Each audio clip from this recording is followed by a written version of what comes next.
자, 여러분들에게 무슨 사진을 하나 보여드리겠습니다. 자, 이것이 무엇으로 보입니까? 당연히 소로 보이시겠죠? 네. 소도 그냥 소가 아니에요. 뭐예요? 황소. 황소입니다. 황소. 이 우스꽝스러운 이 황소는 어린아이들이 이렇게 장난스럽게 그린 그림이 아니고요. 이 작품은 우리에게 아주 유명한 파블로 피카소, 일명 피카소라고 부르는 그 피카소가 11개의 석판화 전개라는 이름에서 그린 작품 중에 하나입니다.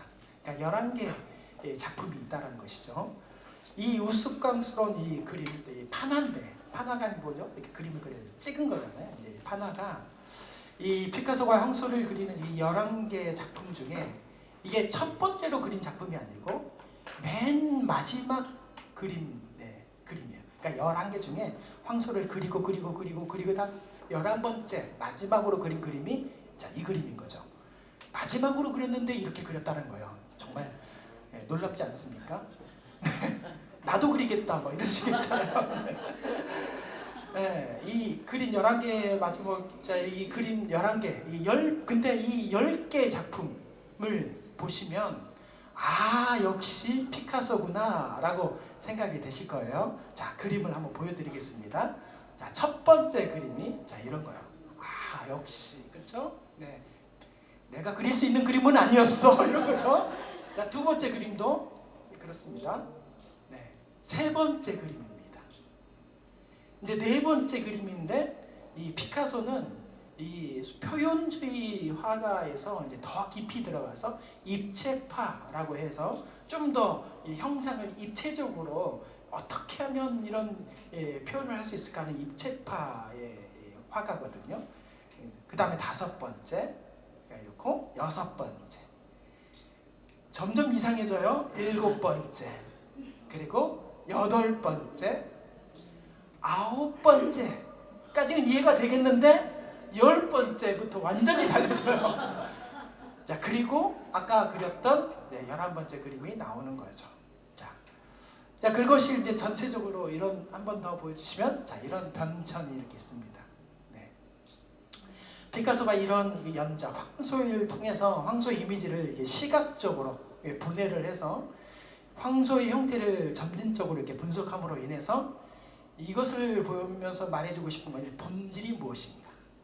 본질이 무엇인가를 발견해 나가는 과정을 피카소 스스로가 그림을 그려가면서 이렇게 보이는 거죠. 황소의 절대적인 이 본질, 정신은 무엇인가? 뭐 뿔이겠죠. 또 황소니까 이게 죄송하지만 이게 남자 아닙니까? 이 생식기가 또 있어야 되는 것이고, 그러니까 힘과 또 그 관련된 이 번성에 관련된 이런 생식기, 이런 부분이 황소라고 생각을 하는 거죠. 물론 덩치도 그런 걸 수도 있겠지만, 피카소의 이 황소 작품은 1945년, 그러니까 2차 대전이 이제 끝나가는 이 그해 겨울 크리스마스 전후로부터 이게 시작이 돼요. 그래서 피카소는 이 당시에 이 2차 대전이 너무너무 참혹했기 때문에, 또 너무너무 어두운 상황들이 많았기 때문에 그 참혹함과 또 인간의 본성에 대한 어두운 면에서 어두운 면을 이렇게 경험하고 예술가로서 자신의 본질이 어떤 것인가, 인간은 도대체 어떤 본질을 가지고 있는 것인가를 투영하기 위해서 이게 그린 그림이 바로 이런 그림인 거죠. 그런 이 예술의 그 본질이 무엇이고 또 단순화의 그 과정을 통해서 진정한 이 그림을 통해서 메시지를 전달해 보고 싶었던 것입니다. 그래서 이 황소의 연작을 통하여서 복잡한 외형 그리고 세부적인 요소들을 하나씩 제거해 봄으로 인하여서 그런 단순함 속에서 본질을 찾을 수 있겠다라는, 제거하고 또 사라지게 함으로 인하여서 또 그 복잡한 것을 눈으로 안 보이게 함으로 인하여서 본질만 보게 할 수 있는 그런 것이죠. 그런 시도를 이 황소를 통해서 우리에게 보여줬다. 그래서 큰 가치가 있는 작품인 거죠. 이 피카소의 작품은 황소를 그리는 그런 단순한 예술 작품만이 아니고 이 근육과 또 힘줄과 뿔과 꼬리의 그런 여러 가지 디테일을 하나씩 제거할 때 황소란 무엇인가 하는 것을 계속 반복하면서 그림을 그렸다고 합니다. 황소는 무엇일까? 황소는 어떤 것일까? 하면서 본질에 대한 추구를 계속했다는 것이죠. 그렇게 결과적으로 이 작품, 마지막 작품은 맨 마지막에 이 11번째 작품은 선과 도용으로 또 이루어져 있지만 한눈에 봐도 누가 봐도 이 황소인 것은 틀림이 없는 거잖아요. 그렇게 선과 도용의 단순한 것이지만 한눈에 봐도 본질이 무엇인가? 이 황소는 무엇인가? 너는 누구인가? 를 알게 해주는 것이라는 것이죠. 우리의 삶도 이와 같습니다. 이 삶도 비슷합니다. 사회적 지위, 또 물질적 풍요, 또 다른 사람들의 시선으로 이게 뚫뚫 감겨져 있고 뭉쳐져 있으면 누가 누구인지 몰라요. 그런데 이 본질과 목적을 잃어버리는 여러 가지 이 지위와 물질적인 풍요와 시선에 얽매이는 것을 다 벗어버리고 우리의 삶을 하나님의 말씀 가운데서 단순화시키고 정화하여서 우리의 창조된 본래 모습을 돌이키는 것, 이것이 하나님께서 원하시는 일인 줄 믿습니다. 하나님께서 원하시는 것은 좋은 옷, 화려한 옷, 대단한 물질들을 채우는 것이 결코 하나님께서 원하시는 게 아니에요. 단순화시키고 네가 누구이냐, 나는 누구인가를 알게 하시는 것이 바로 하나님의 뜻이라는 것입니다. 그래서 하나님께서는 이 율법, 613가지의 율법을 주셨어요. 근데 거기에 하지 말라는 것은 이 365가지, 지켜야 할 것은 248가지의 이 율법을 주셨는데 너무 복잡하니까 하나님께서 출애굽기 2장에 20장의 1절에서 17절 말씀으로 이 10계명을 정리해 주셨어요. 그런데 사람이 10계명으로 정리해 줬음에도 불구하고 이대로 못 사는 거죠. 그래서 예수님께서 이 마태복음 22장 37절에서 40절 말씀으로 인하여서 이 두 큰 계명, 하나님 사랑과 이웃 사랑을 정리해 주셨어요. 이것도 복잡한 거야. 하나님 사랑, 이웃 사랑도. 그래서 요한복음 13장 말씀에 34절 말씀에 새 계명을 너희에게 준다라고 말씀하시면서 어떤 말씀? 서로 사랑하라. 이 말씀으로 정리해 주신 거죠. 이게 하나님께서 우리에게 창조하신 본래의 모습이라는 거예요. 613가지가 다 물론 내포되어 있는 거겠지만 그 613가지 복잡하지 말아라. 딱 한 가지.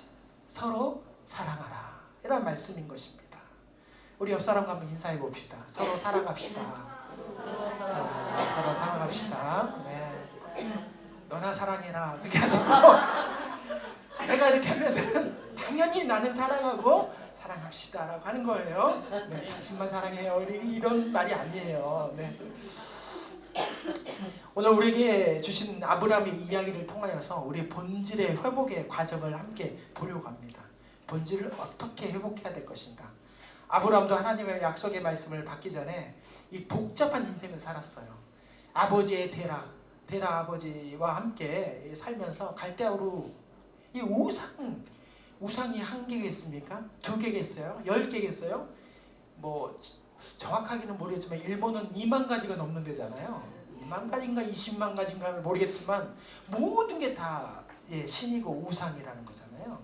갈대아우르가 다 그런 곳이었어요. 그래서 하나님께서는 그것을 선택하셔서 그것을 떠나게 하셨고 새로운 길을 걷게 하셨는데 여전히 데라의 길, 우상의 삶으로 가득한 삶을 살았던 이 아브라함을 하나님께서는 그렇게 내버려둘 수가 없으셔서 이 하나님의 이 백성, 이 민족을 그렇게 내버려두지 않으시고 아브라함을 부르셔서 그의 삶을 새롭게 하고 그의 본질을 회복함으로 인하여서 새로운 민족, 하나님의 백성답게 살아가는 그런 본질을 깨닫게 하는 그런 이 여정의 시작을 오늘 말씀을 통해서 하시게 된 것입니다.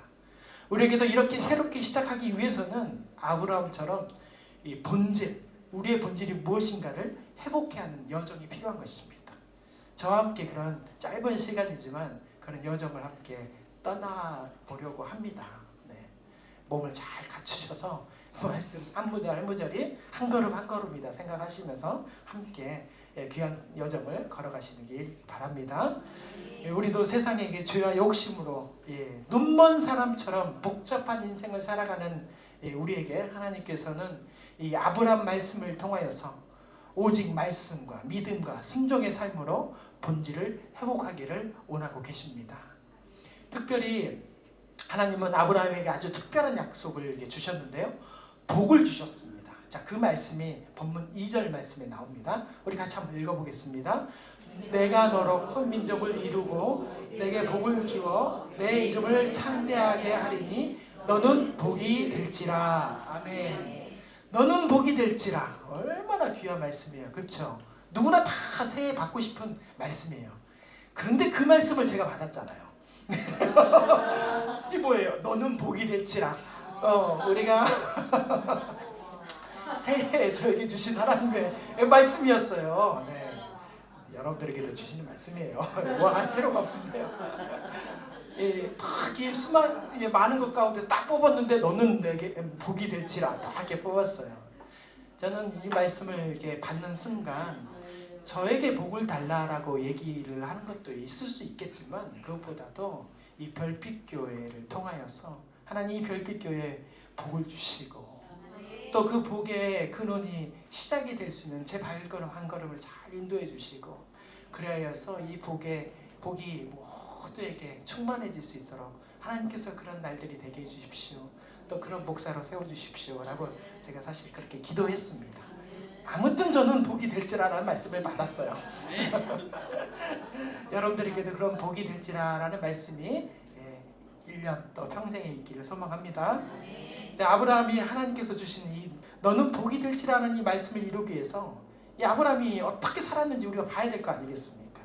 그 말씀이 본문 4절과 5절 말씀에 이렇게 자세히 좀 나와 있는데요. 4절 5절 말씀 같이 한번 읽어보겠습니다. 이에 아브라함이 여호와의 말씀을 따라가고 롯도 그와 함께 갔으며 아브라함이 하란을 떠날 때 75세였더라. 아브라함이 그의 아내 사레와 조카 롯과 하란에서 모든 소유와 얻은 사람들을 이끌고 가나안 땅으로 가려고 떠나서 마침내 가나안 땅에 들어갔더라. 아멘. 제가 이 말씀을 이렇게 보는데요. 저에게 이 많이 읽었던 말씀이지만 또 평소에 잘 알고 있는 말씀이었지만 세 가지가 이번 말씀을 준비하면서 다 이렇게 깊이 제 마음속에 새겨지는 거예요. 첫 번째 말씀은 여호와의 말씀을 따라갔고 라는 말씀이에요. 또 두 번째 말씀은 롯도 그와 함께 갔으며 라는 말씀이에요. 함께 갔다라는 말씀이죠. 또 마지막으로 제 눈 속에 제 마음 가운데 이렇게 새겨지는 말씀이 가나안 땅으로 가려고 떠나서라는 말씀이에요. 따라갔고 함께 갔으며 떠나서라는 말씀이 제 마음속에 제 눈에 새겨진 것이죠. 오늘 이 복잡한 인생을 살아가는 우리 가운데 아브라함의 여정을 통하여서 너는 복이 될지라 라는 말씀을 우리에게 주실 텐데 이 아브라함 여정 가운데 우리가 배울 수 있는 이 말씀, 우리가 복이 되기 위해서는 어떠한 삶을 한 걸음 걸어가야 되겠습니까? 함께 깊이 살펴볼 수 있는 이 시간이 되기를 소망합니다. 첫 번째로 우리 아브라함을 통하여서 이 본질을 회복하기 위해서 이 세 가지 중에 하나, 그 첫 번째가 하나님의 말씀을 따라가는 것입니다. 우리 본문 창세기 12장 1절 말씀 같이 한번 읽어보겠습니다. 여호와께서 아브라함에게 이르시되 너는 너의 고향과 친척과 아버지의 집을 떠나 내가 내게 보여줄 땅으로 가라. 아멘. 이 말씀은 아브라함의 새로운 출발을 명령하는 동시에 이 정체성, 너는 어떤 사람이다, 네가 어떠한 것을 이루어야 되는 사람이고 어떻게 살아가야 되는 것인가 라는 삶의 목적을 다시 설정하라는 하나님의 초대의 말씀입니다. 하나님은 아브라함에게 그런 익숙한 환경, 또 고향과 가족의 울타리를 떠나서 또 그런 우상과 죄악을 떠나서 또 단순히 이런 물리적인 이동만이 아니라 그의 모든 삶을 지배했던 옛 가치관과 삶의 방식을 떠나라는 하나님의 말씀인 것이죠. 하나님은 아브라함을 부르심으로 인하여서 그에게 새로운 정체성을 부여했습니다. 과거의 삶에 머무르지 않고 하나님께서 계획하신 그런 계획 속에 자신의 본질을 다시 찾으면서 발견하면서 믿음의 조상으로서의 삶을 한 걸음 걸어가게 한 것이죠. 아브라함은 이 말씀을 듣고 사실 그 말씀 그대로 순종했습니다. 그래서 아버지와 함께 그 갈대아 우르도 떠나고 또 다른 하란에 머물렀지만 또 다른 여정을 떠나서 하나님께서 말씀하신 가나안 땅으로 간 것이죠. 하나님의 약속의 말씀을 믿고 하나하나 행동으로 옮긴 것입니다. 우리의 삶에서도 이 본질을 회복하기 위해서는 하나님의 말씀을, 약속의 말씀을 귀를 기울이면서 그 말씀이 어떤 말씀인가, 매주 이렇게 선포되는 말씀이 바로 나에게 주신 말씀이다 라고 생각하시면서 이 말씀을 깊이 새겨야 될 줄 믿습니다. 그 말씀대로 따라가야 될 줄 믿습니다. 하나님께서 주신 이 말씀은 우리의 정체성과 목적을 보여주는 이 거울과 같은 거예요. 바로 나를 보여주는 말씀이에요. 내가 인상을 구기고 있으면 인상을 찌푸리는 사람 되는 거 아니겠습니까? 그런데 내가 웃고 있으면 거울은 그대로 웃는 모습을 보여줘요. 내가 하나님의 말씀을 보고 있으면 하나님의 말씀에 보는 하나님의 사람이 되는 거예요. 그런데 하나님의 말씀을 그대로 보지 않고 듣지 않고 따르지 않으면 하나님과 전혀 상관없는 사람이 되어 있는 것입니다. 거울인 것이죠. 그래서 요한복음 8장 31절에서 32절 말씀에 이런 말씀이 나옵니다. 우리 자주 이렇게 함께 읽는 말씀인데 같이 한번 읽어보겠습니다. 너희가 내 말에 거하면 참으로 내 제자가 되고 진리를 알지니 진리가 너희를 자유롭게 하리라. 아멘. 하나님의 말씀이 우리의 삶에 묶인 모든 것을 풀어주신다는 거예요. 그런데 풀어주기 위해서는 이 자유라는 것을 느끼기 위해서는 만끽하면서 살기 위해서는 어떤 게 필요하냐? 내 제자가 되라. 예수님의 제자, 지난주에 말씀했죠. In Jesus, 그 안에 들어가 있는 진리 말씀 속에서 살아가야 된다라고 말씀하신 거죠. In Jesus 안에, 예수 안에 들어가 있지 않으면 그 안에 전혀 나와 상관없는 사람들이 된다라는 말씀인 것입니다. 하나님 말씀에 따라 삶의 방향을 재설정하는 것은 결코 쉬운 일이 아니에요. 어려운 일이에요. 그러나 아브라함처럼 이 믿음으로 순종할 때 우리는 하나님께서 준비하신 이 축복에 너는 복이 될지라. 아브라함의 모습처럼 말씀 따라서 순종할 때 그때 너는 복이 될지라의 첫걸음이 시작이 되는 것입니다. 그 길들은 때로는 좀 불확실하고 또 두려움 속에 있을 때가 있습니다. 그러나 하나님의 인도하심은 결코 우리를 실망시키지 않습니다. 말씀이 어렵고 힘들고 두렵고 또 여러 가지 불확실한 마음으로 다가올지라도 내가 그걸 믿음으로 받아들일 수만 있는 그런 마음이 우리 가운데 가득하면 예수 안에만 있으면 하나님께서는 그것이 바로 우리 가운데 확실한 말씀으로 우리를 채워주시고 인도해 주신다. 우리의 삶을 새롭게 하시는 사랑의 초대임을 우리는 알게 될 줄 믿습니다. 자, 두 번째로 이 본질을 우리가 회복하기 위해 세 가지 길 중에 두 번째 길은 믿음의 사람들과 함께하는 것입니다. 자, 이 말씀 창세기 12장 5절 말씀인데요. 우리 같이 한번 읽어보겠습니다. 아브라함이 그의 아내 사레와 조카 롯과 하란에서 모은 모든 소유와 얻은 사람을 이끌고. 아멘. 아브라함은 절대 혼자 가지 않았습니다. 아브라함 주변에는 귀한 사람들이 있었어요.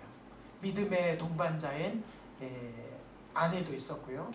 또 여러 가지의 상황들도 있었지만 믿음의 많은 자녀들과 또 그 가운데 조카 롯도 있었습니다. 믿음의 여정을 혼자 걸을 수가 없어요. 절대 혼자 살 수가 없는 것입니다. 하나님께서는 이 믿음의 모습들을 가운데서도 혼자 살게 두지 않으셨어요. 아담에게도 돕는 배필을 주셨어요.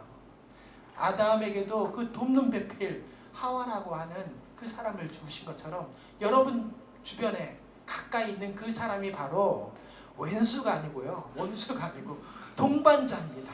함께 살아가고 이 지금의 상황을 잘 이겨내길 수 있는 정말 둘도 셋도 없는 하나, 그 사람이 바로 옆 사람인 거죠. 또 거기에 힘을 보태기 위해서 자녀도 주셨고 가족을 주시고 이웃도 주시고 특별히 우리 믿음의 사람들, 이 별빛교회 사람들을 우리 가운데 주신 줄 믿습니다. 아브라함 여정 가운데서 이 중요한 역할들을 감당하는 사람들 가운데 함께 모이게 하셨고 그 길을 걷게 하셨습니다. 오늘 좀 인사가 좀 많은데 한 번 더 인사해 볼게요. 당신은 너무 소중합니다.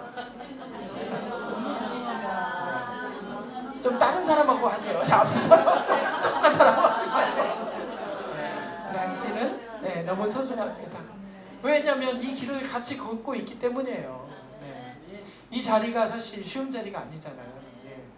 정말 이곳에 누가 교회 예배 드리고 있다고 누가 알겠어요. 그런데 우리가 이 자리를 찾아서 함께 모여있는 이곳에서 함께 모여있는 저와 여러분들이 얼마나 소중합니까? 당신과 내가 얼마나 소중해요. 너와 내가 너무너무 소중한 것이죠. 하나님께서는 이렇게 귀한 믿음의 여정들을 걸어갈 수 있도록 귀한 동반자들을 주셨습니다. 이 모양 저 모양의 사람들이 또 제각기 다른 모습으로 다른 소리를 좀 내지만 그런 모양과 각각의 소리, 하나님의 역사는 그 모양도 사용하시고요, 그 소리도 사용하고 계십니다. 그 모양으로 이 모양을 또 만들어내시고 저 소리로 더 귀한 소리를, 이 소리 저 소리를 합하여서 아름다운 소리를 만들어냅니다. 하나님께서는 그 모든 것을 다 사용하고 계시는 줄 믿습니다. 그게 바로 믿음의 공동체라는 것입니다. 이 공동체, 이 교회를 통하여서 하나님의 놀라운 일들을 계획하고 계시는 줄 믿습니다. 누가 그 사람이 이 자리에 앉을 줄 누가 알았겠어요.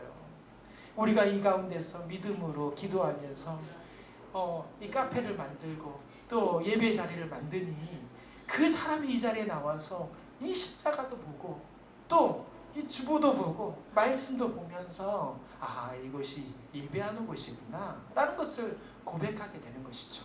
언젠가 하나님께서 그의 모습을 이끄셔서 예배 자리로 앉혀주실 줄 믿습니다. 그게 바로 이 교회, 믿음의 공동체가 하는 일이라는 것입니다.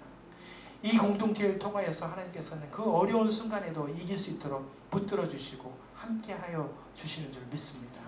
그래서 전도서 4장 12절 말씀 우리 같이 한번 읽어보겠습니다. 한 사람이면 패할 없거니와 두 사람이면 맞설 수 있나니 세 겹줄은 쉽게 끊어지지 아니하느니라. 아멘. 하나는 끊어지고 둘은 끊어지지만 셋 이상은 안 끊어진다는 거예요. 하나님께서 이런 공동체를 주셨습니다. 우리의 여정이 힘들고 지칠 때 믿음의 동반자를 통하여서 우리에게 큰 힘을 허락하여 주신다는 것을 꼭 반드시 기억하시길 바랍니다. 나 혼자 사는 게 아니에요. 김환희 권사님 혼자 있는 게 아니에요. 옆에 이렇게 귀한 분들이 같이 있어요. 권사님의 어려울 때 손을 잡아주시는 분이 바로 옆사람 우리가 될 줄 믿습니다. 아브라함처럼 우리에게 믿음의 공동체에 성장할 때 본질을 회복할 수가 있어요. 내가 이런 사람인 거구나. 내가 사랑받는 존재구나.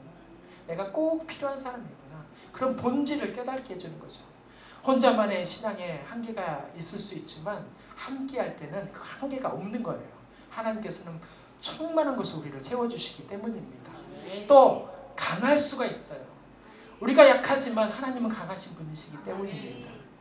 약할 때 우리를 강하게 하신 하나님, 공동체를 통하여서 강하게 하여 주실 줄 믿습니다. 자, 세 번째로 이 본질을 회복하기 위해서 걸어가야 될 이 세 가지 길 중에 하나가 바로 마지막 죄의 욕심에서 떠나는 것입니다. 본문 12장 5절 하반절 말씀을 같이 한번 읽어보겠습니다. 가나안 땅으로 가려고 떠나서 마침내 가나안 땅에 들어갔더라. 아멘. 이 가나안 땅으로 가려고 떠나서 마침내 가나안 땅으로 들어갔더라. 어디를 떠나갔다는 거예요? 하란이라는 곳을 떠났다는 것입니다. 아브라함은 본질을 회복하기 위해서 하란을 떠나야만 했습니다.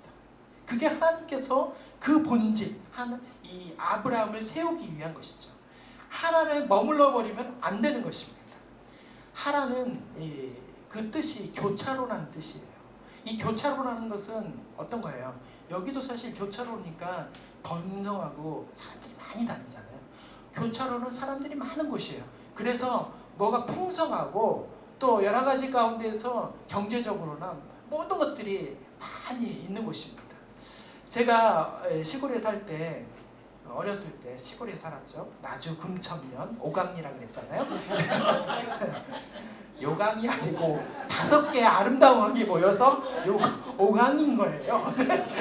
네, 제가 거기 100번지입니다. 살았는데 저희 집이 신장로 교차로에 있는 집이었어요. 그래서 저희 집이 되게 번화가였습니다. 우리 집을 지나가야 나주를 갈 수 있었어요.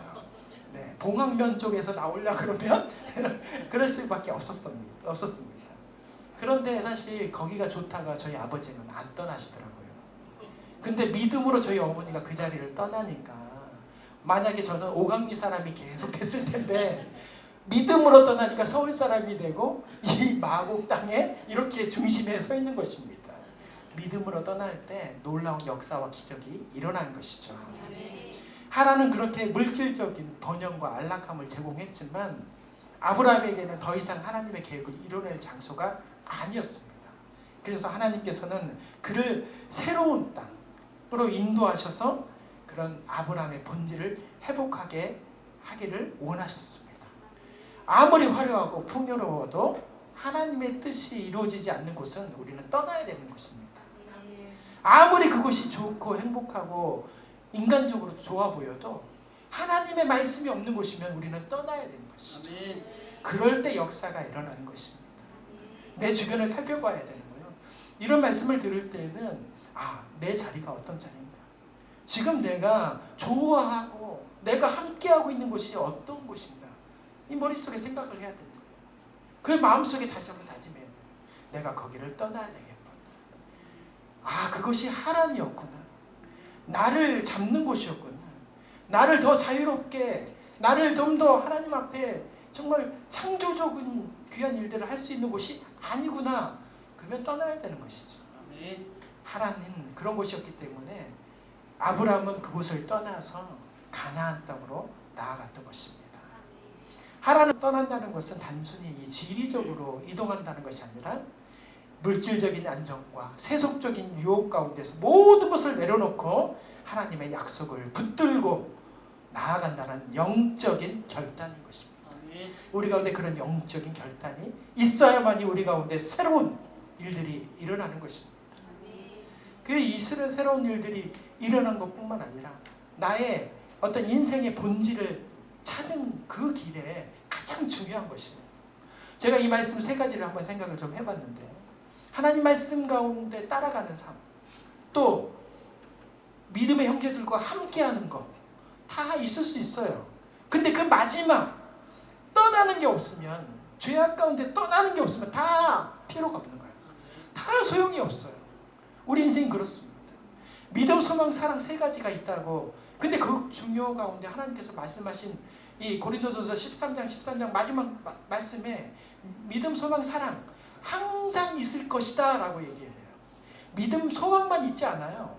사랑이 있어야만 그것이 완성이 된다라고, 하나님의 뜻이 완성이 된다라고 말씀하시는 거예요. 이 완성이, 본질의 완성은 죄악을 떠나는 것입니다. 죄악을 확인하고 발견되었으면 그것을 떠나는 것이 우리가 해야 되는 것인 줄 믿습니다. 그 떠남으로 인하여서 아브라함은 자기의 본질을 깨닫고 사명을 깨닫고 믿음의 조상이 될 수 있었습니다. 우리도 그런 종종 우리의 자리가 하나님에 머무르고 싶어하는 마음이 우리 모두에게 있어요. 그게 무엇인지 모르고 나를 죽이고 나를 잡고 나를 주저앉히고 하는 그것인지 모르고 하나님을 좋아합니다. 그것에 머무르려고 해요. 그런데 오늘 이 말씀이 우리 가운데 이제 보여졌으니, 하나님, 나에게는 하나님 무엇입니까? 내가 떠나야 될 것이 무엇입니까? 떠날 때 비로소 완성이 된다고 했는데 떠나야 될 것이 무엇인지 하나님 알게 해주십시오. 그래서 영적인 결단을 하시기를 바랍니다. 그래서 로마서 12장 2절 말씀에 이 말씀이 있습니다. 우리 같이 한번 읽어보겠습니다. 너희는 이 세대를 본받지 말고 오직 마음을 새롭게 함으로 변화를 받아 하나님의 선하시고 기뻐하시고 온전하신 뜻이 무엇인지 분별하도록 하라. 아멘. 이 마지막이에요. 이것도 분별하도록 하라. 다 좋아요. 세대를 본받지 말고. 근데 너무 어려운 말씀이에요. 근데 이 분별하도록 하라는 이 말씀 반드시 우리 가운데 기억해야 되는 줄 믿습니다. 나에게 하란이 있는지, 내가 하란에 머물러 버렸는지, 내가 그것을 좋아하고 그것만 따라가고 있는지, 그것이 마치 내 명예와 내 목적인 것처럼 살아가는 사람들이 있단 말이죠. 저도 쉽지 않았습니다. 저도 저번에 있었던 곳이 마치 저도 제 곳이 하란인 것 같았습니다. 그런데 그런 결단이 좀 필요하더라고요. 근데 그 결단은 그냥 있는 게 아니에요. 기도하고 말씀 가운데 계속 나갈 때, 제가 그때 말씀드렸잖아요. 하나님, 저의 십자가는 언제 내려야 됩니까? 다시 저는 어디에서 십자가를 올려야 되겠습니까? 계속 기도하고 나아가니 하나님께서 그 하나님을 떠나게 하시고 오늘 이곳 가운데 우리 별빛교회에 새로운 십자가를 세우게 하시고 여러분들과 함께 그것을 놓고 이 표대를 향하면서 나아가는 그런 목적, 본질을 깨닫게 하신 것인 줄 믿습니다. 여러분들 가운데서 그런 결단이 있어야 될 줄 믿습니다. 사랑하는 성도 여러분, 피카소, 아까 그 우스꽝스러운 그 작품이 너무너무 귀한 작품이 될 수 있었던 것은 본질을 향한 열망이 있었기 때문입니다. 피카소도 그림을 못 그려서가 아니잖아요. 아까 다 보셨잖아요. 근데 그 정체성, 본질이 무엇이냐? 황소라면 무엇일까요? 계속 그런 것을 본질을 향한 추구가 있었기 때문에 본질에 나름대로 다다를 수가 있었어요. 근데 우리가 향하여서 하나님, 나는 누구입니까? 나는 어떤 사람이 되어야 됩니까? 하나님, 나는 어떠한 걸음들을 걸어가고 이르고 기도해야 되겠습니까? 날마다 외치시길 바랍니다. 그러면 반드시 하나님께서는 그 길에 우뚝 서게 하신 줄 믿습니다. 그게 시편 1편 말씀에 말씀하시는 복된 사람인 거예요. 복 있는 사람이 그런 사람인 거예요. 계속 자기의 가치, 자기의 본질을 향하여서 매일매일 묻고, 하나님, 나는 어떤 사람으로 살아가야 되겠습니까? 어떤 일을 해야 되겠습니까? 그렇게 향할 때 하나님께서 우리에게 주신 복이 우리에게 임하시는 복된 사람, 복 있는 사람이 이루어질 줄 믿습니다. 우리 함께 이런 일들을 위해서 그렇게 살아가시는 저와 여러분들이 되시고, 그런 자리에 별빛교회가 함께 하겠습니다. 항상 길을 잃지 않도록 여러분들을, 우리를, 또 세상을 비추도록 하겠습니다. 그렇게 결단하며 나아가는 우리 모두가 되기를 주님의 이름으로 축원합니다. 기도하겠습니다.